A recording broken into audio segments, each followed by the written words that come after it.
لقد يسرنا القرآن للذكر فهل من مدكر. بسم اللہ الرحمن الرحیم. السلام علیکم ورحمۃ اللہ وبرکاتہ. میں ہوں عبد الماجد حسینی. اس ویڈیو کے ٹائٹل سے آپ کو تو اس کا موضوع پتہ چل گیا ہوگا کہ ایک من گڑھت روایت کی تحقیق کے متعلق میں اس ویڈیو میں گفتگو کروں گا، اور یہ عمومی طور پر خانقاہوں کے اندر، بعض صوفیہ کی مجالس کے اندر، اور یہاں تک کہ بعض مقررین جن کو علم حدیث نہیں ہے، جن کے پاس حدیث کا علم نہیں رکھتے، وہ اس کو دھڑلے سے بیان کرتے ہیں، اور یہ لوگوں کے سامنے اس طرح سے بیان کیا جاتا ہے، قطعی طور پر بیان کیا جاتا ہے کہ یہ حدیث رسول اللہ صلی اللہ علیہ وسلم کی ہے. مگر یہ جو حدیث ہے جو آپ کے سامنے ابھی ذکر کروں گا، یہ حدیث نہیں ہے، بلکہ اس کی کوئی صحیح یا ضعیف بھی سند موجود نہیں ہے، اور جس کی سند موجود نہ ہو وہ حدیث نہیں ہو سکتی. یہ موضوع ہے، کسی صوفی نے اس کو گڑھ دیا ہے، کسی صوفی نے اپنی طرف سے اس کو وضع کر دیا ہے اور رسول اللہ صلی اللہ علیہ وسلم کی طرف منسوب کر دیا ہے. وہ حدیث جو بیان کی جاتی ہے، روایت، اس کے الفاظ کچھ یوں ہیں: کنت کنزا مخفیا لا اعرف فاحببت ان اعرف فخلقت خلقا فعرقتهم بی فعرفونی. میں ایک چھپا ہوا خزانہ تھا. اللہ کہتا ہے میں ایک چھپا ہوا خزانہ تھا، یعنی یہ حدیث قدسی کے طور پہ بیان کیا جاتا ہے.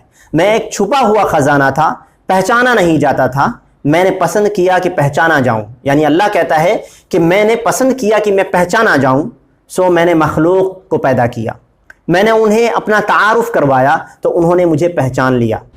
یہ اس طرح سے روایت بیان کی جاتی ہے. سب سے پہلے اس کا جواب دینے سے پہلے میں آپ کے سامنے رسول اللہ صلی اللہ علیہ وسلم کی ایک متواتر حدیث بیان کروں. صحیح بخاری کے اندر کتاب العلم کے حوالے سے میں بیان کر رہا ہوں. اللہ کے رسول صلی اللہ علیہ وسلم نے فرمایا: مَن يَقُلْ عَلَيَّ مَا لَمْ أَقُلْ فَلْيَتَبَوَّأْ مَقْعَدَهُ مِنَ النَّارِ. یعنی جس نے مجھ پر ایسی بات کہی جو میں نے نہیں کہی، وہ اپنا ٹھکانہ آگ میں بنا لے. یہ حدیث متواترہ ہے. کئی ایک صحابیوں نے اس روایت کو اور اس مفہوم کو بیان کیا ہے کہ جس شخص نے اپنی طرف سے کوئی بات گڑھ کے، وضع کر کے بیان کر دی اور رسول اللہ صلی اللہ علیہ وسلم کی طرف منسوب کر دیا، اس شخص کا ٹھکانہ جہنم ہے. اور ائمہ نے، تمام ائمہ نے وضع حدیث کو فاجر، فاسق مانا ہے اور اس کو کذاب مانا ہے اور اس کا ٹھکانہ جہنم قرار دیا ہے.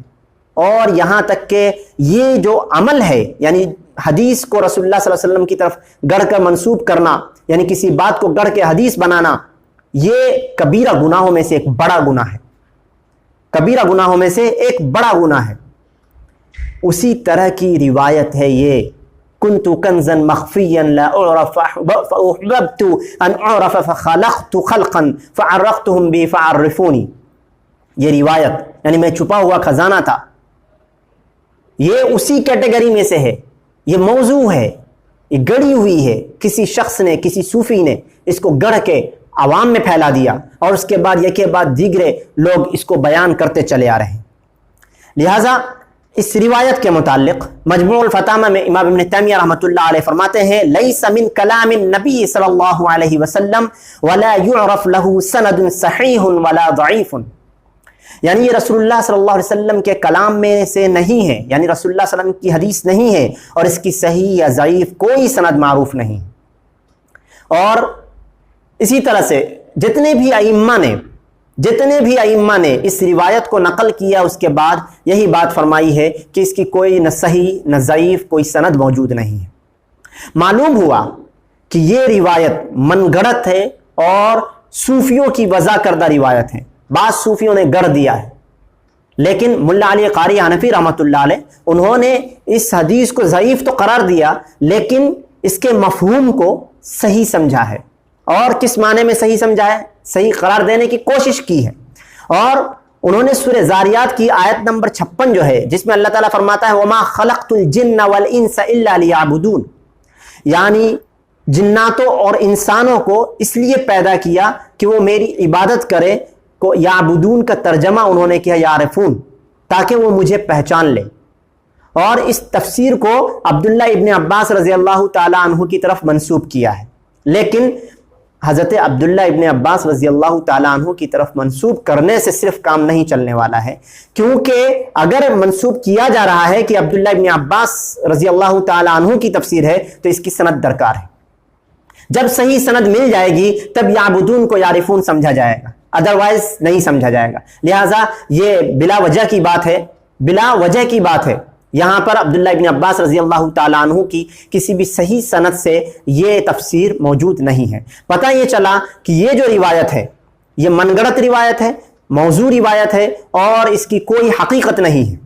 اللہ تبارک و تعالیٰ ان سے نپٹ لے گا جنہوں نے رسول اللہ صلی اللہ علیہ وسلم کی طرف اس بات کو منسوب کیا اور جھوٹے طور پر رسول اللہ صلی اللہ علیہ وسلم کی زبان، رسول اللہ صلی اللہ علیہ وسلم کے کلام میں سے ذکر کیا۔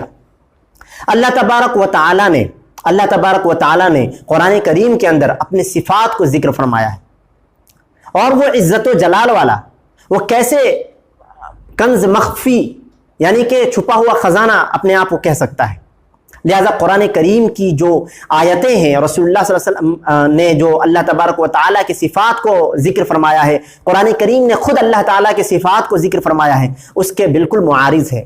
یہ حدیث اس کے خلاف، یہ روایت جو ہے جھوٹی حدیث جو ہے اس کے خلاف ہے۔ مجھے امید ہے کہ آپ حضرات کے سامنے یہ بات واضح ہو چکی ہے کہ یہ کوئی حدیث نہیں ہے، بلکہ یہ کسی صوفی کا گڑا ہوا قول ہے اس کا۔ اللہ تعالیٰ اس سے نپٹے گا۔ اس روایت کو اس طرح سے بیان نہیں کرنا چاہیے، نہ ہی اس کو نشر کرنا چاہیے فیس بکس وغیرہ پہ، فیس بک کے آئی ڈیز وغیرہ پہ، اور اسی طرح سے واٹس ایپ گروپس وغیرہ پہ یہ سب چیزیں زیادہ گھومتی ہیں۔ لہٰذا یہ جو روایت ہے خصوصی طور پر میں نے بیان کیا ہے، یہ من گڑت ہے، بے سند بے دلیل بات ہے، کسی صوفی کا گڑھا ہوا ہے۔ لہٰذا اس سے پرہیز کریں، اس سے گریز کریں۔ اللہ تبارک و تعالیٰ نے اپنے صفات کو قرآن کریم کے اندر بہت ہی واضح طور پہ بیان فرما دیا ہے، اور ان صفاتوں کے خلاف یہ روایت ہے جس کے اندر اللہ تعالیٰ کو کنز مخفی یعنی کہ چھپا ہوا خزانہ قرار دیا ہے، اور اللہ تعالیٰ خود عزت و جلال والا ہے۔ ایسا کیسے ہو سکتا ہے کہ اللہ تبارک و تعالیٰ پہچانا نہ جاتا ہو اور پہچانا نہ جائے؟ لہٰذا مجھے امید ہے کہ آپ حضرات کے سامنے یہ بات واضح ہو چکی ہے۔ انشاءاللہ تعالیٰ